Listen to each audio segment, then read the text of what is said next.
What is the most commonly used word in association with the euro? No, it's not failure, though it could be. No, it's stability, isn't it? A decade ago, everybody said, once we've got the euro currency, it will bring us stability. Well, I would suggest a decade on, what it has brought is chaos, discord and misery for millions.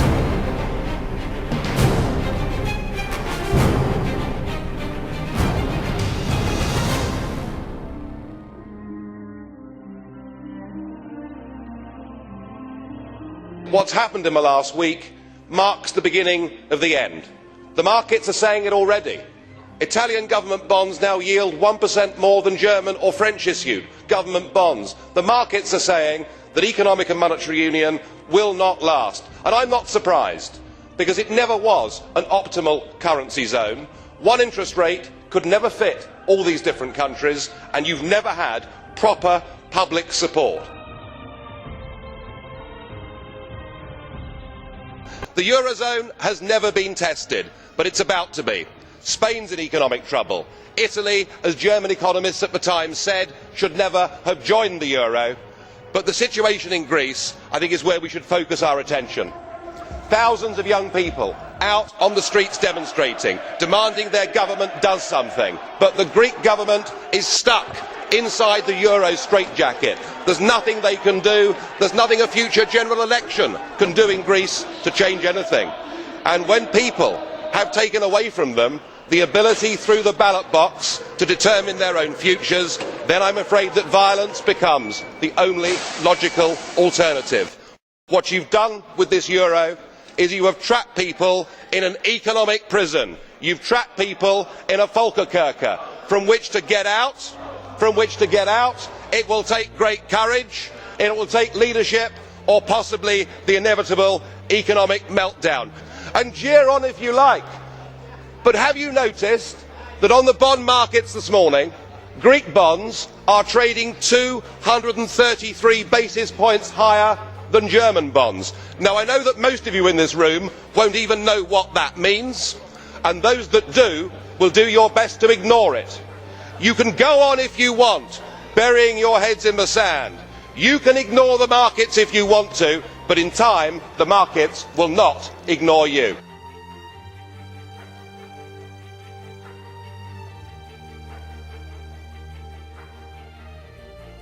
Whilst 60 years ago an iron curtain fell across Europe, today we have the iron fist of the European Commission, and we've seen it with Article 121 and with Greece effectively being turned into a protectorate. Poor Greece, trapped inside the economic prison of the euro. In 1968 we had the Brezhnev doctrine of limited sovereignty. Today we have shared values, we have ever closer European Union and pooled sovereignty, and that is what you've used. But of course it won't just be Greece, because the same is going to happen to Spain, to Portugal and to Ireland. 121 will be invoked with all of those. Mr Barroso, you said earlier we will stick to our course, and that means millions of people in Europe will be put through pain as you attempt to keep together this disastrous project that is the euro. It will fall to pieces, of that there can be no doubt.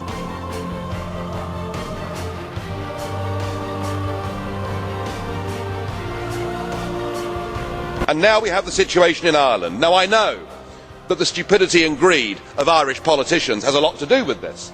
They should never ever have joined the euro. They suffered with low interest rates, a false boom and a massive bust. But look at your response to them.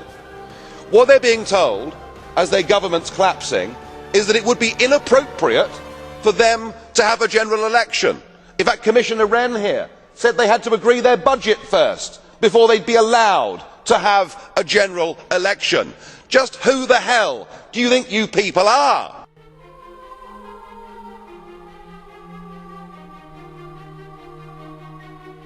And yet the word stability still being used this morning. Mr Barroso used it, Mr Van Rompuy used it.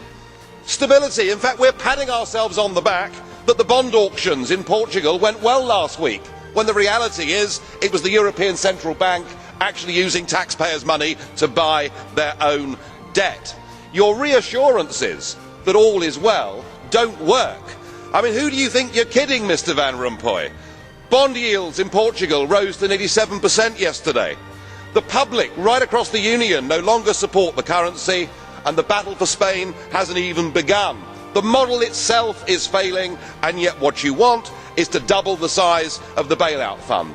You even want to increase the scope of the bailout fund so that along with the ECB, you too can go on buying yet more of your own debt. You're using the crisis as a massive power grab to take us towards fiscal union. If you succeed, then we should change the name. Get rid of European Union, call it the Debt Union.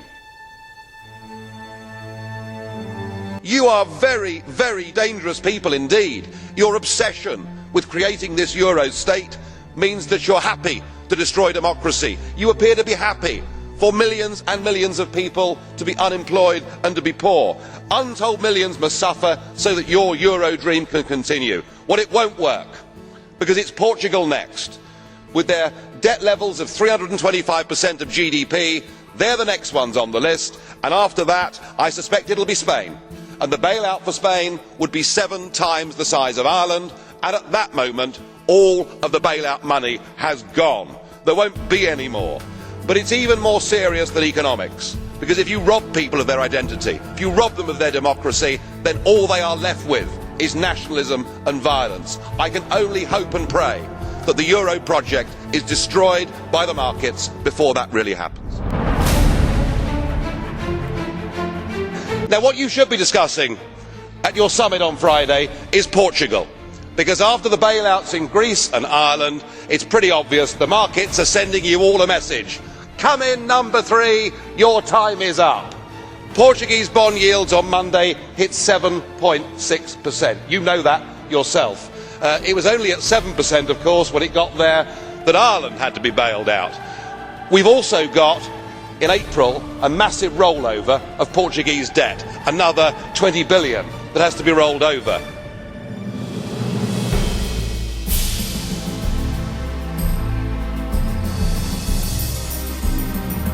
Remind ourselves, in the last 6 months, 80% of Portuguese debt was brought up, purchased by the European Central Bank. We cannot go on as a European Union buying our own debt. If we do, the next debt crisis won't be a country, but it will be a debt crisis of the European Central Bank itself. We've reached a point with this where actually it doesn't matter what any of you say. Nobody believes you. The public don't support you. I hope and pray the markets break you. 2010 will be remembered as the year when the flaws, the deep flaws in the Euro project were exposed, and when the public in Europe woke up to the sheer stupidity of their leaders.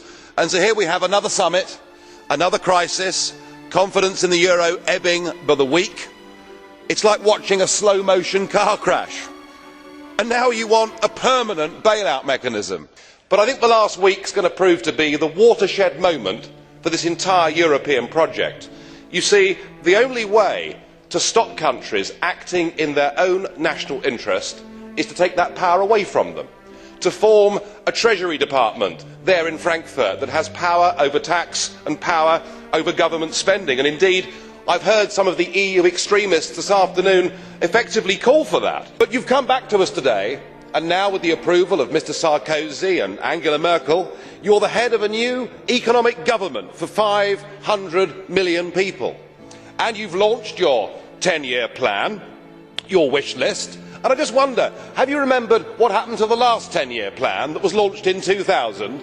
It was launched in this Parliament to much acclaim. It was a total and utter crippling failure even before the global recession hit. And in fact, all centralised EU plans fail. Just look at the disastrous, ruinous common fisheries policy. And now your beloved euro has failed. It's failed politically at its first major hurdle. You weren't able to come up with a plan at that summit. You can't bail out Greece without the International Monetary Fund coming in to save, at least for the moment, your euro dream. And yet, Mr Van Rompuy, your plan seems to be we're losing, we're failing, let's have more of the same. let's have more Europe, let's have more failure. But it must be one thing or the other. It's either a full EU state that controls everything, or it is disintegration and back to national control. Well, President Barroso, you're certainly flexing your muscles, using the powers given to you by the Lisbon Treaty, which you pushed through using illegitimate means. You now do everything you can on the world stage and within the EU to acquire all the attributes of statehood. And nowhere could that be more apparent than in your recent proposal for a direct tax to be levied by the European institutions on the peoples of this continent. Of course, in previous times there was a very successful independence movement that campaigned on the slogan of no taxation without representation. And you certainly, sir, are not a representative. We haven't voted for you and we can't remove you. So I think with this direct tax you actually made a mistake. Because what this euro is all about, it's about a political class imposing its will upon the peoples of Europe. Remember, only 2 countries had a referendum on the euro, Denmark and Sweden, and both of them said no. What we have before us here is the new government of Europe. A government that with the Lisbon Treaty now has enormous powers, not just a foreign minister and embassies, not just the ability to sign treaties, but the ability now to use emergency powers to literally take countries over. And yet what we've heard from the European Parliament big group leaders this morning is the demand that you take even more powers and do it even more quickly. And perhaps it's worth reminding ourselves that this treaty that gives this Commission these powers does not have democratic legitimacy in the European Union at all. You ignored referendums, you denied referendums, and you bullied the poor Irish into voting for a second time. Now I'm struck that the common denominator with this Commission is the sheer number of them that were communists or were very close to communism. Mr Barroso himself was a Maoist. Sim Kallas, far from being a student activist, was even a member of the Supreme Soviet. So a top-notch communist we have there. We have at least 10 communists in this Commission, and it must feel like a return to the good old days. There must be a certain nostalgia amongst the communists.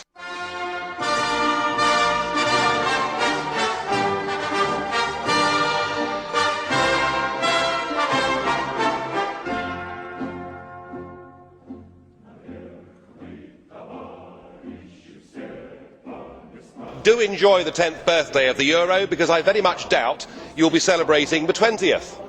What we've seen this morning has been reminiscent of the old Soviet times. Do you remember when the 5-year plans were announced to be successes, often before they were even launched, with much talk of record harvests and wonderful production figures for tractors?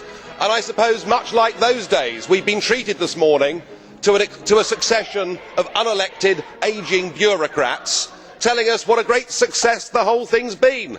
It's all delusional stuff. Just look around this chamber this morning. Just look at these faces. Look at the fear. Look at the anger. Poor old Barroso here looks like he's seen a ghost. You know, they're beginning to understand that the game is up. And yet in their desperation to preserve their dream, they want to remove any remaining traces of democracy from the system. And it's pretty clear that none of you have learned anything. You know, when you yourself, Mr Van Rompuy, say that the euro has brought us stability, I suppose I could applaud you for having a sense of humour, but isn't this really just the bunker mentality? We need democratic solutions to this. If you go on pushing your extreme euro nationalism, this will lead to violence right across every member state in this union. And perhaps this is why we see the fear in the faces. Increasingly people are saying, we don't want that flag, we don't want the anthem, we don't want this political class, we want the whole thing consigned to the dustbin of history. We must put the future of Europe to people in every member state in free and fair referendums.